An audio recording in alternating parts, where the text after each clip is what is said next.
Your eyes well up during an argument. Again, you look away. You bite the inside of your cheek. You tell yourself, not here, not now. But your body does not ask permission. The tears come whether you allow them or not. And every time, the same thought follows. What is wrong with me? Nothing. That is not weakness sitting behind your eyes. That is a nervous system doing exactly what it was built to do.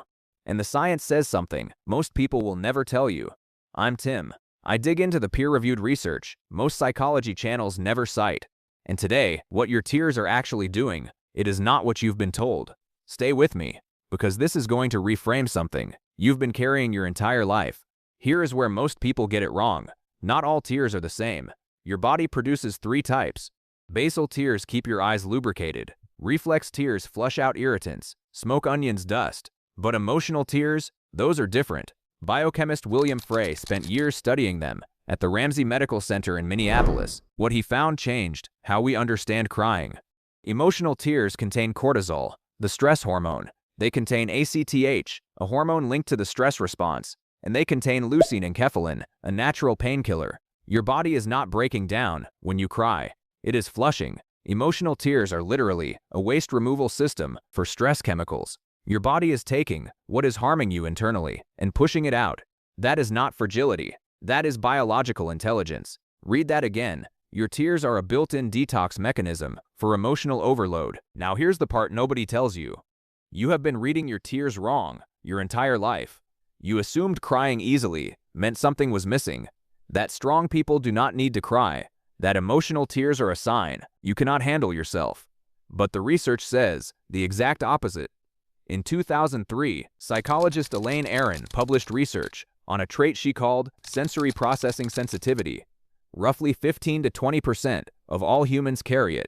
You may have heard of it, highly sensitive person, but most people misunderstand what that actually means. Your nervous system does not just notice the world, it processes it deeper, more completely, more intensely.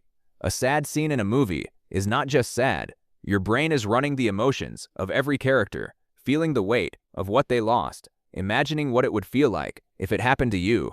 You are not being dramatic. You are not overreacting. Your nervous system is mirroring emotion at a capacity most people do not have.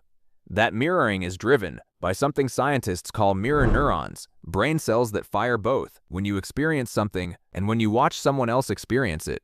Research from neuroscientist Iacoboni at UCLA showed that people with stronger mirror neuron activation feel other people's pain more intensely.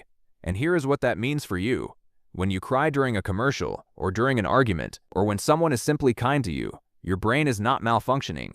It is running a deeper operating system. It processes emotional input the way a high-resolution screen processes image data. More pixels, more detail, more weight. If this feels uncomfortably accurate, you're probably the exact kind of person this channel was built for. Subscribe, because we go deeper than surface psychology here. Here is where it gets stranger. Most people believe they cry because they are overwhelmed. The research shows the opposite. You cry because your body is trying to recover. When emotional tears flow, your parasympathetic nervous system activates. That is the rest and repair branch. Your heart rate slows, your breathing deepens, your muscles unclench. Crying does not mean you are falling apart. It means your body is pulling you back together. Psychologists call this self-soothing, and people who cry easily, they have faster access to that recovery system. Their body reaches for the reset button sooner, not because they are weaker, because their nervous system is more responsive, more efficient at emotional regulation, not less, but there is a shadow side. And the research is clear. There is a difference between crying that releases and crying that traps. Restorative crying leaves you lighter, clearer, more present afterward. You cried and something shifted. That is your nervous system, working as designed. But if every emotional moment sends you into a spiral, you cannot stop. If crying feels like drowning, instead of releasing, that is a different signal. That is your body telling you something needs attention, not judgment. Attention. The question is not whether you cry. The question is what happens after the tears stop. So here is what the science is actually telling you. Your tears are not a character flaw. They are a neurological feature. Your emotional tears flush stress hormones. Your mirror neurons give you empathy most people cannot access. Your parasympathetic system recovers faster because it activates sooner. None of this is weakness. All of this is you. The reframe is simple. Stop apologizing for a body that knows how to process emotion. Start understanding that crying easily means your system is working, not breaking. Every person who has ever been told they are too sensitive, too emotional, too much, the science is finally catching up to what you already knew. You were not wrong. You were just built for a different depth of feeling. And once you stop apologizing for that, everything changes. If this felt like someone finally explained your brain to you, you're exactly where you're supposed to be. Subscribe, because the psychology your brain most needs to hear is already on this channel.